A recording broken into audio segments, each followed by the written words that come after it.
Magandang araw mga kaibigan. Meron akong napanood na vlog, interview ng mga iba't ibang vloggers kay Mr. Larry Gadon, ang Presidential Advisor on Poverty Alleviation. Pinanood ko, nako, meron siyang binitawang salita kontra kay Maharlika na i-share ko sa inyo, ihandang inyong mga huwag kayong magalit o maalta presyon. Dahil kung kilala mo si Maharlika, hindi mo magugustuhan itong salita ni Mr. Larry Gadon laban kay Maharlika. Okay, pakinggan natin itong short interview ng vloggers sa kanya. Secretary, hingi lang po sana kami ng reaction ninyo dun sa dinibunk ng PIDEA na peking mga dokumento na nilalabas ng isang vlogger sa Amerika. From the start naman, talaga naman halata naman na peke yun. At alam nyo naman, siguro yung naglabas noon, naghahabol lang ng views. Kasi pag walang views yung kanyang vlog, wala siya pambiling pagkain. Kaya ganon. Pinagkakakitaan niya yun nagpapa-controversial na kahit na kasinungalingan, talagang ginagawa niya para may pambili siyang pagkain. Secretary, yung paglalabas ng mga ganong impormasyon, posible bang mahabol siya ng gobyerno? Well, actually talaga dyan, pwede siyang kasuhan. Kaya lang, nagtatapang-tapangan lang naman yan. Kasi nasa ibang bansa siya. Subukan niya umuwi dito. Uulanin siya ng demanda. Kung talagang matapang siya, di umuwi siya dito. Hindi yung nagtatago siya doon sa ibang bansa at doon siya naninira. So, yun po. Tinanong siya ng mga vloggers tungkol sa dokumento ng PIDEA na in-expose ni Maharlika na nagpapahayag na itong Bongbong Marcos Jr. noong 2012 ay huhuliin na sana ng PIDEA, kailang pinigilan ng isang cabinet official panahon ni President Noynoy Aquino. So, peke, sabi ni Mr. Larry Gadon, kinopya lang niya yung linya ng PIDEA. Mamaya, pag-usapan natin kung peke o hindi. Dito lang tayo mag-focus. Yung sabi niya na pampataas ng views lang yon para karoon siya ng makain. Kasi kung kukunti ang views niya, wala siyang makain. Nako, dito ako umalma. Kasi it appears hindi kilala ni Mr. Larry Gadon yung financial na katayuan ni Maharlika. Yung BFF ni Maharlika, best friend ko rin. Napag-alaman ko na mayaman itong si Maharlika. Kahit hindi siya mag-vlog, buhay na buhay si Maharlika. Yun ang napag-alaman ko. Ang business ni Maharlika is, meron siyang caregiving business.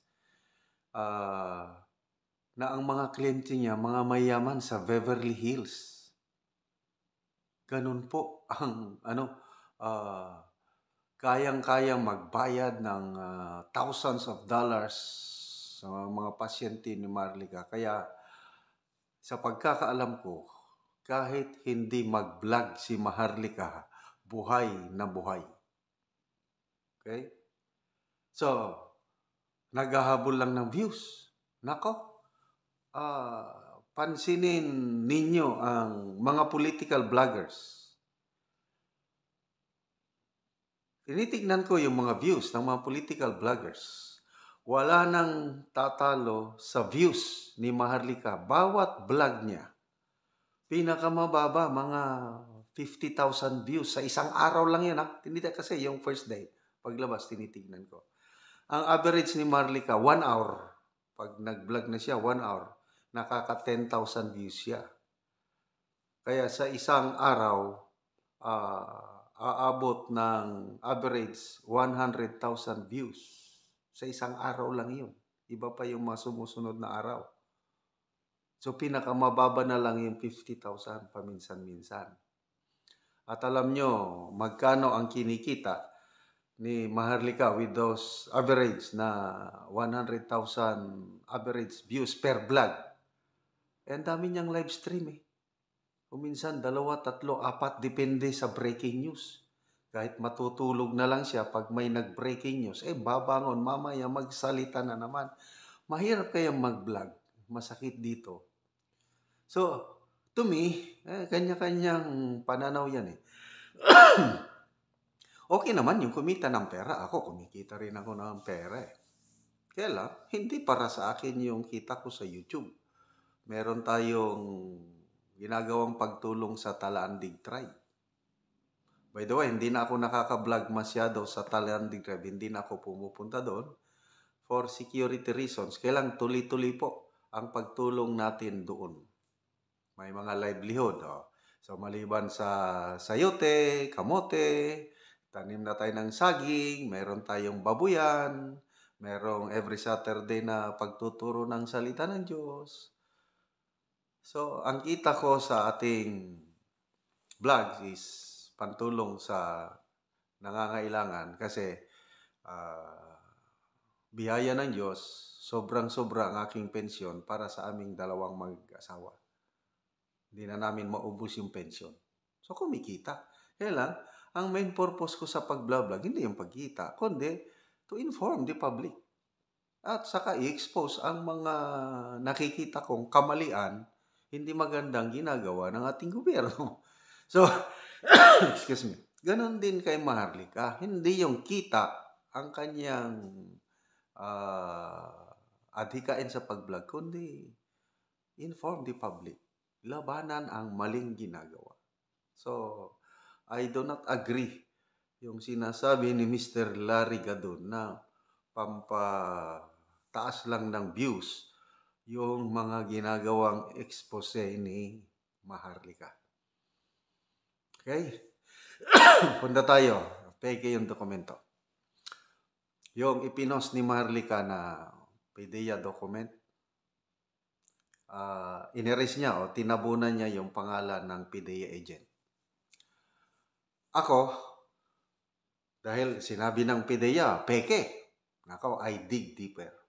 Naghanap ako ng paraan para magkaroon ng kopya na makita ko sino yung pumirma. Nako, sa kabutihang palad, meron akong nakuhang kopya na kitang-kita doon sino yung PDEA agent na pumirma. So, nandun. Kita ko na yung pangalan, although hindi ko babanggatin. Katulad ng ginawa ni Maharlika, to protect yung agent na hindi niya pinakita. Ako, nagkaroon ako ng kopya na kitang-kita ko sino yung pumirma at ni-research ko yung PDEA agent. Totoong PDEA agent. Ang kanyang reputation is matapang, walang sinasanto, trabaho lang ang style ng agent na pumirma. Eh by that time, parang senador si Bongbong Marcos Jr. 2022. Eh may natanggap siyang confidential info na nandun. Eh pupunta nila. Oh, hinarang. So yung sinasabi na wala naman sa database. Eh sabi ni Maharlika, tama yun, wala sa database dahil hindi natuloy. At ang sabi na Atty. Roque is para patunayan yon, hindi na kailangan kasi hindi naman digital, paper document yun. Sabi ni Atty. Roque, para mapatunayan, para maging ebidensya yon sa korte kung kinakailangan. Kailangan lang ipakita yung original at saka yung pumirma, aminin niya na kanya yung perma. Yung nakuha ko is electronic copy, but I believe merong original yan. And I believe pag nagpilitan na, nagkagibitan, lalabas yung PDEA agent na yan at papatunayan niya na perma niya, siyang nagperma sa dokumento na hawak ni Maharlika. Kaya ako naniniwala ako na genuine na dokumento yung ipinakita ni Maharlika. Plus ito, nagtutugma doon sa pahayag ng dating Presidenteng Duterte. Siyang unang nagbulgar niya na pinakitaan siya ng PIDEA ng dokumento na nasa narcolis nga si Bongbong Marcos Jr. nung mayor pa siya. Nung 2022, tama, mayor pa si Tatay Digong. Di nagtutugma. So, yung dokumento ni Maharlika, it does not stand alone. Mayroong mga corroborating statements, evidences. Si ex-senator Cositing, kaidaran ni Bongbong Marcos, sinasabi niya nga, talagang ano yan, gumagamit. So,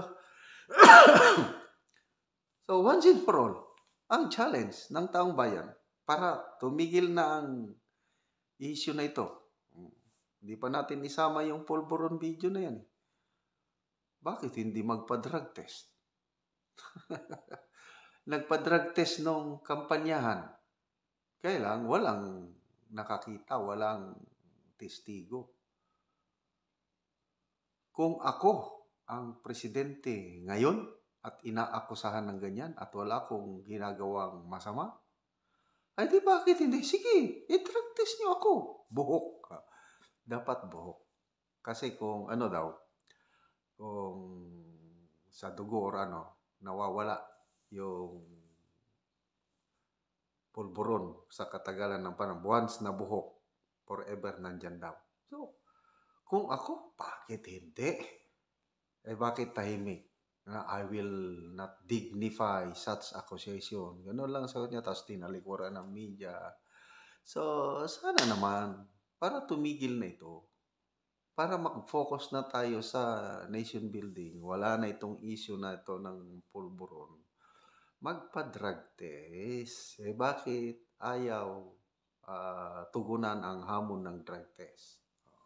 Kayo nang sumagot sa tanong na yun. Basta ako, naniniwala ako sa expose ni Maharlika. Hindi lang yung tungkol sa PIDEA documents niyan, kundi yung mga iba pa niyang expose, nagkakatotoo. Halos lahat ng expose niya.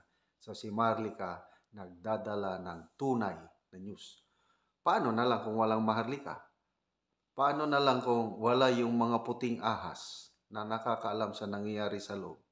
Mabuti na lang at may Maharlika na sumbungan ng mga may access sa information. So pagdating kay Maharlika, sinasabi lang sa atin, well, tayo, netizens, bahala na, may maniwala o hindi. Basta ako, naniniwala ako, tunay yung mga expose ni Maharlika. Balik tayo kay Mr. Larry Gadon. Sino ang walang makain? Nako, kung ang isang tao na disbar, ano nang trabaho niya? Abogado, hindi na siya makawak ng kaso. Tapos, in-appoint Presidential Advisor on Poverty Alleviation. Ano ang kanyang qualification na maging Advisor on Poverty Alleviation? Ang daming critics ni Mr. Larry Gadon nung in-appoint siya. Mga articles na he is not qualified. So ano ngayon ang ginagawa niya? Wala pa akong, isa lang ang nabasa ko, narinig kong balita, yung programa niya, BBM, Batang Busog, Malusog, ganon, about nutrition. Yun lang. Kaya lang, ano lang yun, press release, after that, wala na, tahimik na. Biglang umingay si Mr. Larry Gadon, yun na, political amendments ang kanyang isinabmit sa Kongreso. Ito na, nautusan na ba? Nagtatanong naman lang. Trabaho ba ng Advisor on Poverty Alleviation ang mag-submit ng proposal tungkol sa political amendments ng konstitusyon? Magkano ang sweldo ng isang presidential advisor? Ni-research ko. Basic salary is 278,000 per month. At kung idagdag mo pa ang mga allowances, bonuses, other perks, sabi ng COA, ang isang presidential advisor aabot ng 4.9 million pesos annually ang sahod. So ano ngayon? Karapat-dapat pa. So, yun po ang tanong kay Mr. Larry Gadon. Anong ginagawa niya bilang isang advisor on poverty alleviation? Nababawasan ba ang pobre sa Pilipinas? According to surveys, tumataas ang mga pobre sa Pilipinas. Tumataas ang incidence ng hunger. Yon ang hamon sa pinapasweldo ng taong bayan ng 278,000 per month. Gawin niyo po ang trabaho niyo. Tulungan niyo ang mga pobre, hindi yung mag-recommend, suggest, proposal ng political amendments.